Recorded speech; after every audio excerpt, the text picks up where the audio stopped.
नमस्कार दोस्तों, welcome to our podcast series in episode 2। तो आज हमारे साथ एक जानी मानी हस्ती मिसेस लोरी शुक्ला मैम है, एक ऐसी एजुकेशनिस्ट जिन्होंने शिक्षा के क्षेत्र में कई अचीवमेंट हासिल किए। बता दें, मैम को बच्चों को निःशुल्क शिक्षा उपलब्ध कराने के लिए सोशल वेलफेयर डिपार्टमेंट की तरफ से कई अवार्ड मिले, टाइम्स ऑफ इंडिया की तरफ से अचीवर्स अवार्ड, को गवर्नेंस अवार्ड, और इसी के साथ मैम ने कई अचीवमेंट हासिल किए। तो मैम से मेरा पहला सवाल है कि मैम, हर इंसान ज़िंदगी में कई सपने देखता है और कई लोग ऐसे भी होते हैं जिनके सामने क्लियर रास्ते होने के बावजूद भी वो अपने गोल को लेके भ्रमित रहते हैं। तो आप उनके लिए क्या कहना चाहेंगी कि एग्जैक्टली वो कैसे अपने उस रास्ते को चुनने में केपेबल बने जिससे वो सही गोल को सही समय पे हासिल कर पाएं? देखिए दिव्या जी, आज की डेट में लोगों को साथ प्रॉब्लम सबसे बड़ी ये है कि वो अपने पोटेंशियल को समझने में समय ले लेते हैं। एक एज के बाद जाकर उनको समझ में आता है कि एग्जैक्टली हमारी कैपेबिलिटी या हमारा पोटेंशियल क्या है। बिल्कुल मैम, और उसी के साथ कितना सारा समय है जो उनका बीत जाता है। बिल्कुल। और फिर लगता है कि अब हमें लेट हो गया। तो जरूरत इस बात की है कि आप अपने टाइमली अपने पोटेंशियल को समझिए, सेल्फ एनालाइज करिए, अपनी कैपेबिलिटीज को जानिए और जानकर सही समय पर सही रास्ते पर चलिए। जो भी आप अपना मार्ग आगे सेट कर रखा है, आपने एम गोल सेट कर रखा है, उस गोल की तरफ अग्रसित होइए। अगर लोगों को ये पहचानने की बहुत जरूरत है कि एग्जैक्टली उन्हें करना क्या है। सेल्फ एनालिसिस बहुत जरूरी है। वक्त लो, 1 हफ्ता, 2 हफ्ता, 1 महीना, जो भी वक्त लेना है लो, लेकिन उसमें खुद को इतनी पावरफुल बना के आओ कि फिर गोल की तरफ आगे बढ़ जाओ। और आपने जो अपना गोल सेट किया है, उस गोल के बारे में आपको क्रिस्टल क्लियर होना चाहिए। उसके स्ट्रेंथ्स क्या हैं, उसकी वीकनेसेस क्या हैं, ये सारी चीजें अगर आपको पता है कि इस रास्ते पर ये चुनौतियां मुझे फेस करनी पड़ेंगी, क्या मैं उसके लिए कैपेबल हूं, क्या मेरे लाइफ, मेरा एनवायरनमेंट, मेरे सराउंडिंग्स इस तरीके के हैं फेवरेबल कि मैं अपने गोल को अचीव कर सकूं। बिल्कुल मैम, और ये तभी होगा जब आप अपना सेल्फ एनालिसिस करेंगे। बिल्कुल, उसके बगैर। और यहाँ पर एक चीज मैं और कहना चाहूंगी कि बहुत से लोग, जैसा कि आपने इन जनरल लोगों की बात की है, तो बहुत से लोग रियलाइज देर में करते हैं, लेटर लाइफ में जाकर रियलाइज करते हैं। तो एटलीस्ट वो अपने बच्चों के साथ राइट एज पे, राइट समय पे अगर बच्चों की कैपेबिलिटीज को समझें या उनकी काउंसलिंग करवाएं और उनको सही डायरेक्शन में शुरू से ही अगर भेजें, तो आई थिंक कि उनको चुनौतियां कम फेस करनी पड़ेंगी और इजीली बच्चे, हमारी जो नई जनरेशन है, वो अपने लक्ष्य को प्राप्त करेगी। बिल्कुल सही बात। और ये मैम बहुत ज़रूरी है आजकल के पेरेंट्स के लिए, क्योंकि पेरेंट्स ने भी अपनी ज़िंदगी में कई ऐसे सपने देखे होंगे जो उन्हें लेट समझ आया होगा, ड्यू टू लैक ऑफ कि उन्हें कोई गाइड करने वाला ना हो, वो सेल्फ एनालिसिस ना कर पाए हो, कई लोग जिम्मेदारियों में। लेकिन आगे उनके पास उनके भाई बहन हैं, उनके कई आई थिंक ऐसे वो मेंटोर बन सकते हैं अपने बच्चों के लिए, और दुनिया में कई ऐसे लोगों के लिए प्रेरणा बनकर आगे उन लोगों को उजागर कर सकते हैं उनके भविष्य के लिए। बिल्कुल। तो मैम, आपसे मेरा ये दूसरा सवाल है कि मैम, वो आपके लिए कौन सा किक पॉइंट था जिसने आपको प्रेरित किया एक एजुकेशनिस्ट बनने के लिए?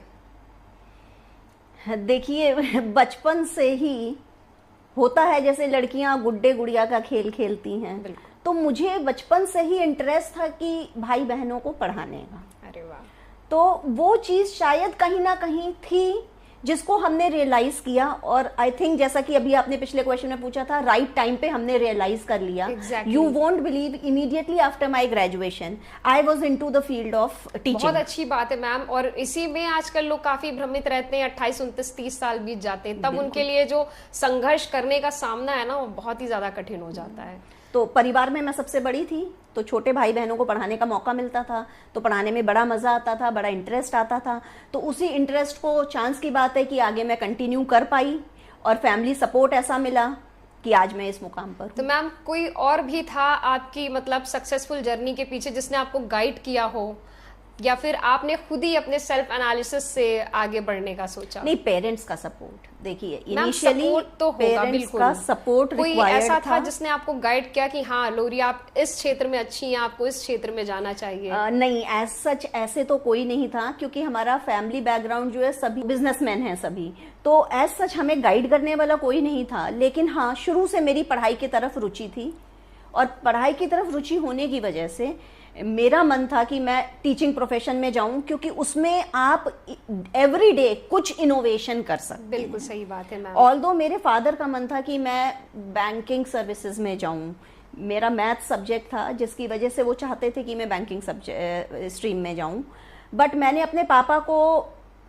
इमीडिएटली आफ्टर 12th, जैसे ही 12th का एग्जाम खत्म हुआ, मैंने उनको समझाना शुरू किया कि पापा मोनोटोनस 10 to 6 वाली जॉब ना मेरे लिए नहीं बनी है। बिल्कुल मैम। तो वो चीज मतलब शुरू से थी। और जब टीचर को, जब कोई स्टूडेंट, खाली स्टूडेंट ही टीचर को रिस्पेक्ट नहीं देता है, स्टूडेंट के पेरेंट्स भी टीचर को रिस्पेक्ट देते हैं। तो ये चीज मैंने अपने पापा को जब शुरू में समझाई तो उनको समझ में आया कि हाँ बात तुम्हारी ठीक है, और उनको ये क्लियर था कि मेरी बेटी का जो एम है मैं उसको उसी एम पे चलने दूं। तो ये पॉजिटिव पॉइंट मेरे फादर का शुरू से रहा है, पेरेंट्स का रहा है। और आई थिंक हर बच्चों को इसी सपोर्ट की जरूरत होती है ताकि वो अपनी जिंदगी में अपने पैशन को चुन के बेहतर से आगे बढ़ पाए। अच्छा मैम, अपनी इस सक्सेसफुल जर्नी में कई सारे ऐसे ऑब्स्टिकल होंगे प्रोफेशनल लाइफ को लेके जो आपने फेस किए होंगे, तो मैं चाहूंगी कि आप अपनी उस जर्नी को शेयर करिए जिससे कई लोग जो संघर्ष कर रहे हैं उन्हें उसके लिए प्रेरणा मिल सके। बिल्कुल। देखिए दिव्या जी, कोई भी चीज आसानी से नहीं मिलती। बिल्कुल मैम, मेरा मानना है कि सक्सेस एक दिन में नहीं मिल सकती। आप जब तक गिरेंगे नहीं, रुकेंगे नहीं, एक जर्नी टूटेंगे है, नहीं, तब तक आप उस सक्सेस को अचीव ही नहीं कर सकते हैं। ये एक जर्नी है और जर्नी में अलग अलग पड़ाव आते हैं। बिल्कुल। कभी पड़ाव कुछ ऐसे होते हैं जो आपको लगता है कि बहुत फेवरेबल हैं, हम बड़ा एंजॉय कर रहे हैं, अच्छा लग रहा है। कुछ पड़ाव ऐसे आ जाते हैं जहां पर हमें लगता है कि अरे नहीं, ये क्या हो गया, अब क्या होगा, कैसे होगा। तो ये सब चैलेंजेस सभी की लाइफ में आते हैं। बिल्कुल मैम। वो हमारे अपने ऊपर डिपेंड करता है कि हम उन चैलेंजेस को कैसे फेस करें। शुरू किया था पढ़ाना, ट्यूशंस पढ़ाना, और उसके बाद टीचिंग प्रोफेशन में इतना आनंद आने लगा कि उसको मैं छोड़ नहीं पाई। तो हुआ क्या कि इतनी यंग एज में जब मैक्सिमम लोग या मैक्सिमम टीनेजर्स आप कह लीजिए एंजॉय करते हैं लाइफ को, उस टाइम पे मैंने चैलेंजेस फेस किए और मैंने सीरियसली लाइफ को देखा। और वो स्टेज था कि वहां से आज तक जब भी कोई चैलेंज आया है, मतलब फैमिली सपोर्ट की वजह से सारे चैलेंजेस बहुत इजीली हमने फेस किए। और अब भी आज की डेट में भी जो रहता है चैलेंज, तो बेस्ट पार्ट ये है कि क्योंकि हस्बैंड भी मेरे साथ इसी प्रोफेशन में हैं, तो हम लोग एक दूसरे को बहुत अच्छे से समझते हैं और चैलेंजेस को फेस करने में दोनों एक दूसरे की हिम्मत बढ़ाते हैं। अच्छा मैम, शुरुआती दौर में आपने किस तरीके से ऑब्स्टिकल को फेस किया? मैं वो एक दो के बारे में जानना चाहूंगी। हो सकता है कई लोगों को उनसे प्रेरणा मिल सके और उनके सोल्यूशंस मिल सके। बिल्कुल। देखिए ऐसा है, इनिशियली जब मेरी शादी हुई तो शादी के टाइम पे जॉब क्विट कर दी थी कि अब नया फेज आया है लाइफ का, तो हम भी उसको थोड़ा एंजॉय करेंगे वाली चीज। लेकिन हुआ क्या कि कुछ समय के बाद रियलाइज हुआ कि I am not made to sit at home. मतलब एक वर्किंग गर्ल के लिए खाली बैठना और घर का खाली चूल्हा चौका करना वॉज वेरी डिफिकल्ट। वो तब मैंने रियलाइज किया, that was a big challenge. तो मैंने क्या किया कि वहीं पर जो रिलेटिव्स थे हमारे, उन्हीं के बच्चों को हमने कहा अच्छा आ जाओ तुम लोग, चलो 10th है, बोर्ड है, तो हमारे पास आ जाया करो, प्रॉब्लम्स पूछ लिया करो। तो इनिशियली तो उस तरीके से हमने अपना टाइम को और प्लस अपने पैशन को जागृत रखा, टाइम उधर डाइवर्ट किया और पैशन को हमने अपने जागृत रख किया। उसके बाद फिर जब बेटी हो गई, तो बेटी होने के बाद आप समझ सकती हैं एज अ मदर भी रोल प्ले करना था, तो चैलेंजेस बहुत टफ थे। लेकिन मेरे लिए ये था कि मेरी प्रायोरिटी मेरी फैमिली है, तो उसको हम नहीं छोड़ सकते हैं। Profession is there but priority is my family. तो मैंने दोनों के बीच में बैलेंस बनाने की कोशिश की, और बैलेंस इस तरीके से बनाया कि जब बेटी 2 इयर्स की हो गई तो उसको मैं अपने साथ अपनी वर्क प्लेस पे लेकर आने लगी। बेटी स्कूल जाने लगी तो स्कूल से लौटकर वर्क प्लेस पे आती थी, शाम को मेरे साथ में घर जाती थी। तो इस तरीके से हमारा कंबाइंड एफर्ट लगा पूरी फैमिली का, me, my husband and my daughter, तीनों ने मिलकर सैक्रिफाइस किया, चैलेंजेस फेस किए, और आज आप देख रहे हैं। अच्छा ma'am, being a mother, being a wife और बीइंग अ एजुकेशनिस्ट, आपने इन तीनों को आज तक कैसे पैरेलल मैनेज किया है? मतलब इसको मैं थोड़ा विस्तार में जानना चाहूंगी। देखिए, क्योंकि बहुत सारे लोग हैं जो अपनी लाइफ को बैलेंस करना चाहते हैं, कई सारे परेशान रह जाते हैं, लेकिन अगर मुझे लगता है सुलझे हुए दिमाग से आप सारी चीजों को लेके चले तो आप बहुत अच्छे से, लेकिन बिल्कुल। आपने किस तरह से बैलेंस किया, मैं वो बिल्कुल जानना देखिए, चाहूंगी। सबसे बड़ी चीज है यहाँ पर, बस मैं एक वर्ड कहना चाहूंगी, that is work life balance. बिल्कुल मैम।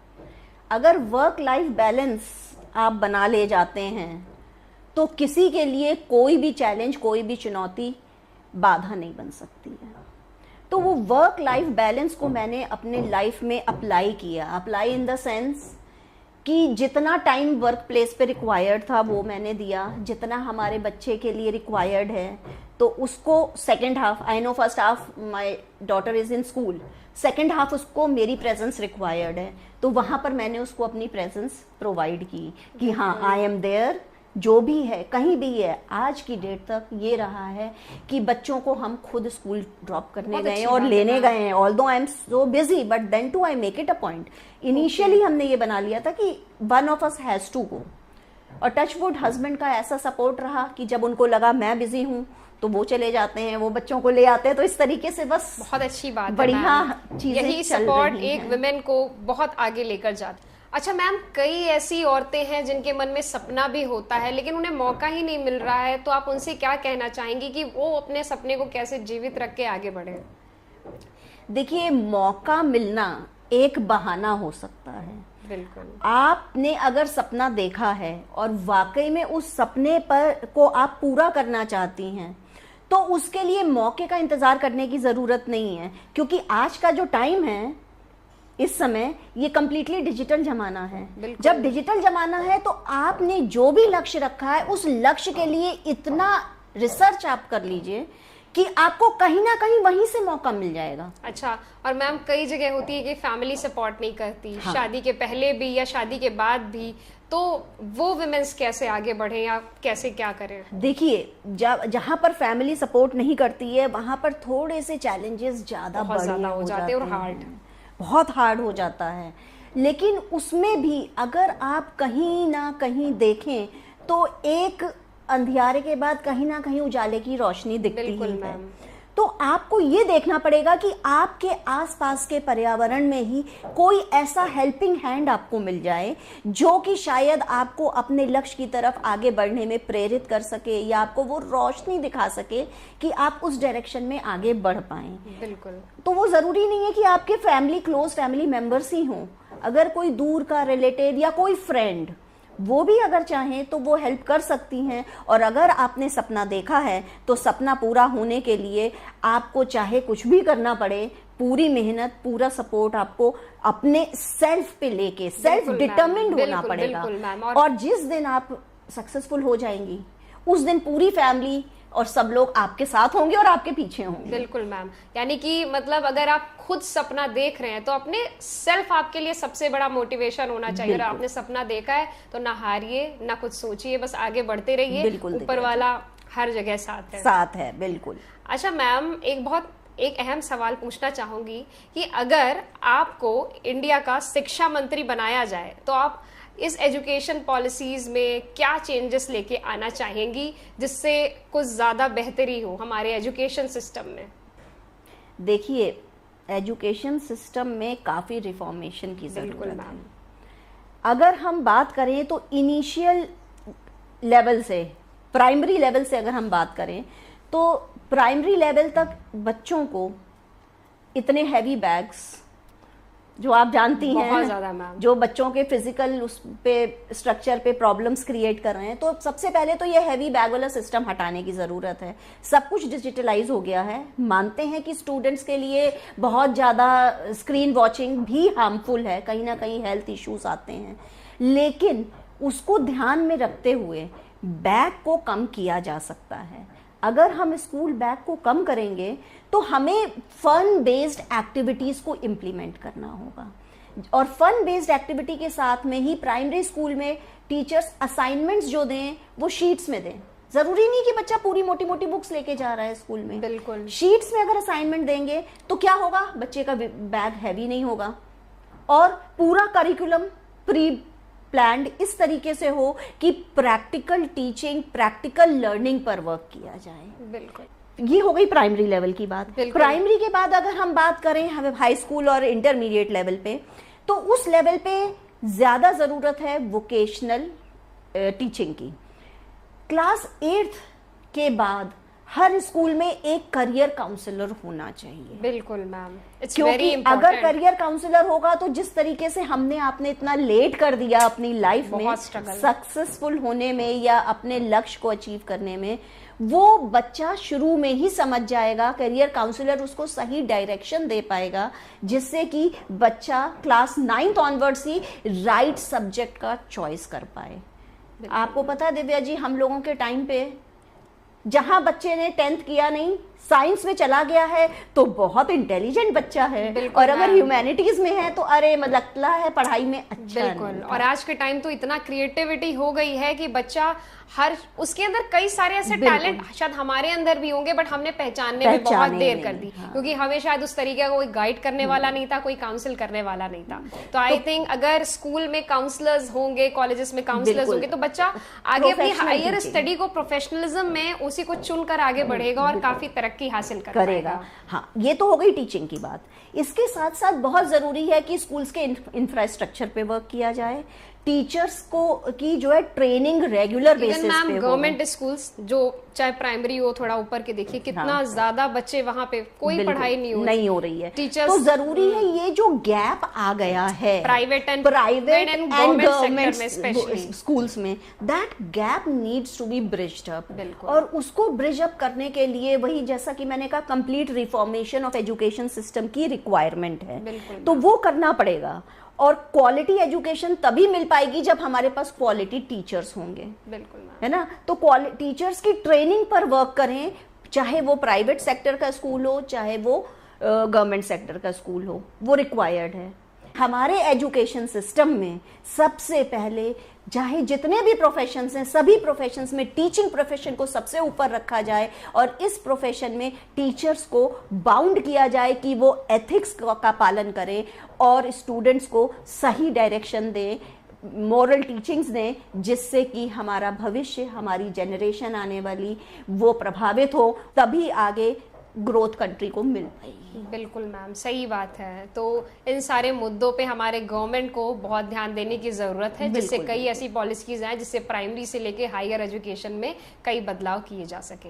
अच्छा मैम, एक लास्ट सवाल मेरा आपसे कि हर लाइफ में हर किसी के कहीं ना कोई सपना होता है जो दिल के कोने में कसर छोड़ जाता है। तो अगर आज आपकी लाइफ आपको ये फ्रीडम दे उस एक रोल को या उस एक सपने को चुनने का, तो आप ऐसी वो क्या चीज है जो चुनना पसंद करेंगी?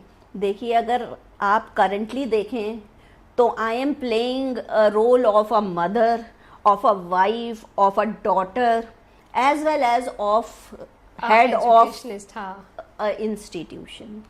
तो इन सभी रोल्स में अगर हम देखें तो बेस्ट रोल मेरे अकॉर्डिंग है as a mother. Yes ma'am. क्यों? क्योंकि देखिए, डॉटर कोई और भी हो सकता है, ठीक है, जो कि डॉटर वाला अपने पेरेंट्स के साथ वो रोल फॉलो करे। हेड ऑफ द इंस्टीट्यूट कोई भी कर सकता है, कोई भी एजुकेशनिस्ट हो सकता है, लेकिन मेरे बच्चों के लिए एज अ मदर जो मैं करूंगी, वो मदर की प्लेस कोई नहीं ले सकता है।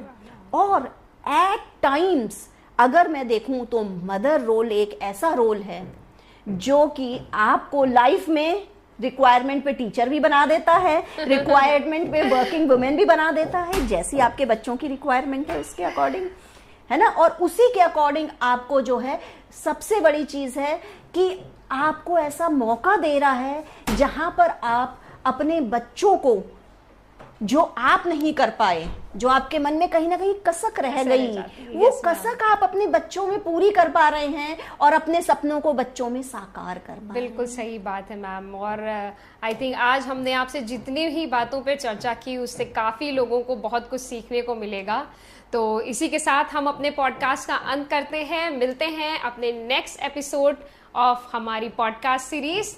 तो तब तक के लिए thank you. Do follow our channel and stay tuned.